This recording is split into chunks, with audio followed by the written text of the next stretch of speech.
5월 25일 부활 제6주일 요한이 전한 거룩한 복음입니다. 그때 예수님께서 제자들에게 말씀하셨다. 누구든지 나를 사랑하면 내 말을 지킬 것이다. 그러면 내 아버지께서 그를 사랑하시고 우리가 그에게 가서 그와 함께 살 것이다. 그러나 나를 사랑하지 않는 사람은 내 말을 지키지 않는다. 너희가 듣는 말은 내 말이 아니라 나를 보내신 아버지의 말씀이다. 나는 너희와 함께 있는 동안에 이것들을 이야기하였다. 보호자 곧 아버지께서 내 이름으로 보내실 성령께서 너희에게 모든 것을 가르치시고 내가 너희에게 말한 모든 것을 기억하게 해 주실 것이다. 나는 너희에게 평화를 남기고 간다. 내 평화를 너희에게 준다. 내가 주는 평화는 세상이 주는 평화와 같지 않다. 너희 마음이 산란해지는 일도 겁을 내는 일도 없도록 하여라. 나는 갔다가 너희에게 돌아온다고 한 내 말을 너희는 들었다. 너희가 나를 사랑한다면 내가 아버지께 가는 것을 기뻐할 것이다. 아버지께서 나보다 위대하신 분이시기 때문이다. 나는 일이 일어나기 전에 너희에게 미리 말하였다. 일이 일어날 때에 너희가 믿게 하려는 것이다. 사랑하는 형제자매 여러분, 오늘은 부활 제6주일입니다. 사람은 누구든지 내 집을 마련하길 바라고 집안이 평화롭고 화목하기를 원합니다. 집이란 세상살이에서 돌아갈 고향이자 평안히 쉴 어머니의 품과도 같은 곳입니다. 신앙인이 궁극적으로 돌아갈 집인 천당은 어떤 곳일까요? 묵시록은 천상 예루살렘의 모습을 나는 그곳에서 성전을 보지 못하였습니다. 전능하신 주 하나님과 어린 양이 도성의 성전이시기 때문입니다. 그 도성은 해도 달도 비출 필요가 없습니다. 하나님의 영광이 그곳에 빛이 되어 주시고 어린 양이 그곳에 등불이 되어 주시기 때문입니다. 라고 전합니다. 보석으로 지었기에 천당이 아니라 예수님과 함께 하나님께서 계시기에 천당이라는 말씀입니다. 오늘 복음에서 예수님께서는 하나님과 당신이 우리와 함께 계실 방도를 일러 주십니다. 누구든지 나를 사랑하면 내 말을 지킬 것이다. 그러면 내 아버지께서 그를 사랑하시고 우리가 그에게 가서 그와 함께 살 것이다 라고 말씀하십니다. 주님의 말씀을 듣고 믿고 지킬 때 예수님과 하나님께서 우리에게 오셔서 우리와 함께 살 것이라는 약속입니다. 그때 우리 집이 천당이 되는 것입니다.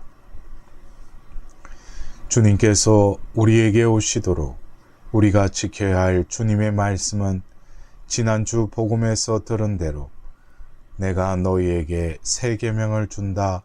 서로 사랑하여라. 내가 너희를 사랑한 것처럼 너희도 서로 사랑하여라 라는 말씀입니다. 하나님은 사랑이시기에 우리가 서로 사랑하면 주님께서 우리와 함께 계시게 됩니다. 그러면 우리 집은 하나님께서 계시는 곳으로 변화됩니다.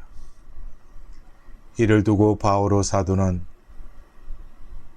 여러분이 하나님의 성전이고 하나님의 영께서 여러분 안에 계시다는 사실을 여러분은 모릅니까? 라고 일러줍니다.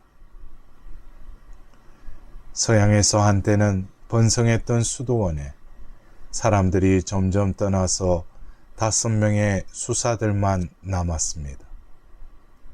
이들의 나이는 모두 70대로 수도원의 명맥이 끊길 판이었습니다.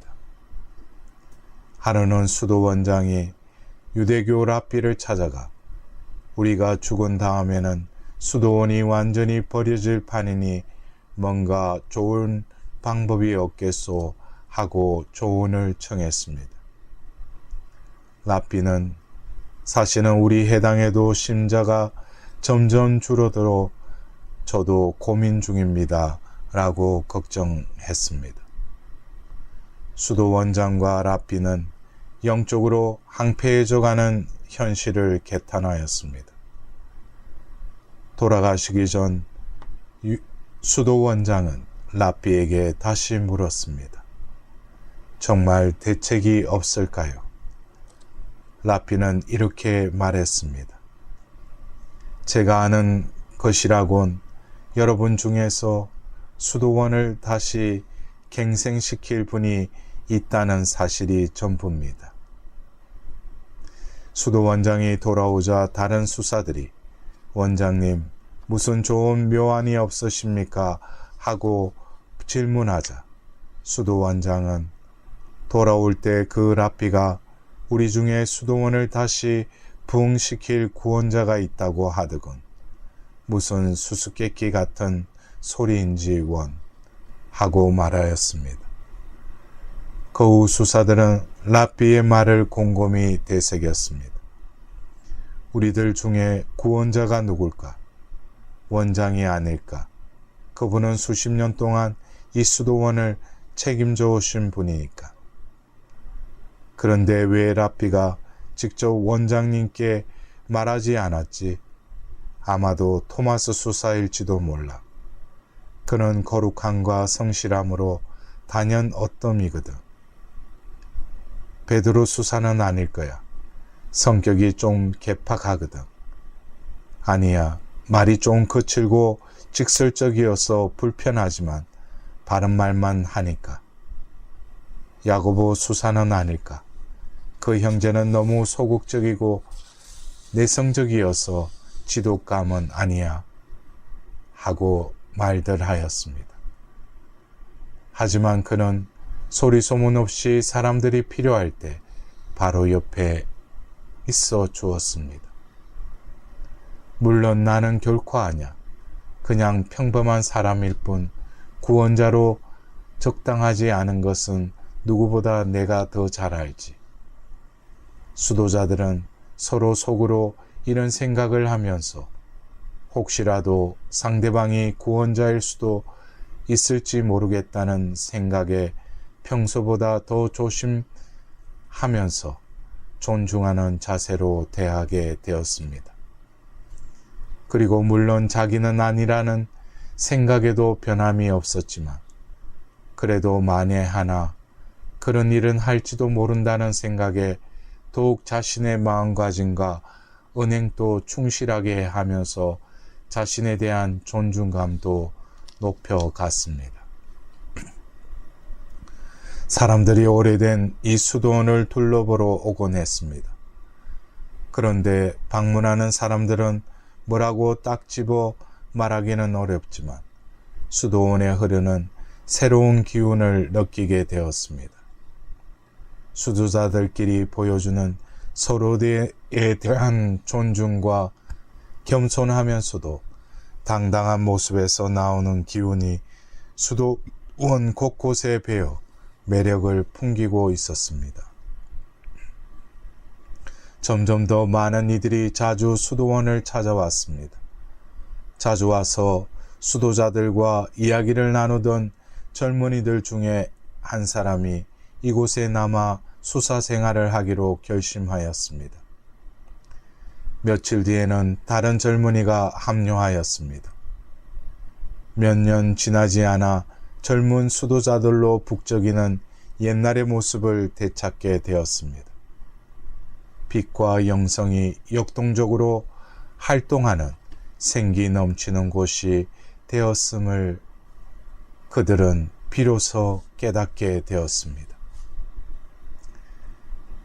이번 달은 가정의 달이기도 합니다.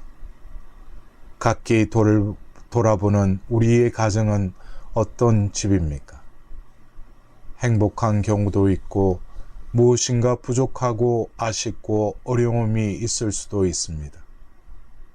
우리 집안이 참으로 화목하고 평안하길 바라십니까? 주님께서 계시면 평화를 누릴 것입니다. 어떻게 주님께서 계시게 될까요? 부족해 보이는 식구들 가운데 주님께서 계실지 모르니 주님을 사랑하듯 서로 소중히 여기고 믿어줄 때 주님께서 함께 계시고 가정이 바뀔 것입니다. 내가 속한 단체나 본당이나 공동체도 마찬가지입니다. 열악해 보이는 구성원들 가운데 주님께서 계실 것이라는 믿음으로 서로 이해하고 참아주며 존중할 때 주님 마음에 드는 활기 넘치고 기쁨 가득한 곳으로 변화될 것입니다. 오늘 복음의 말씀을 마음에 새깁시다. 누구든지 나를 사랑하면 내 말을 지킬 것이다. 그러면 내 아버지께서 그를 사랑하시고 우리가 그에게 가서 그와 함께 살 것이다. 이번 한 주간도 이 말씀의 빛 아래 거니는 복된 나날 되시길 기원드립니다.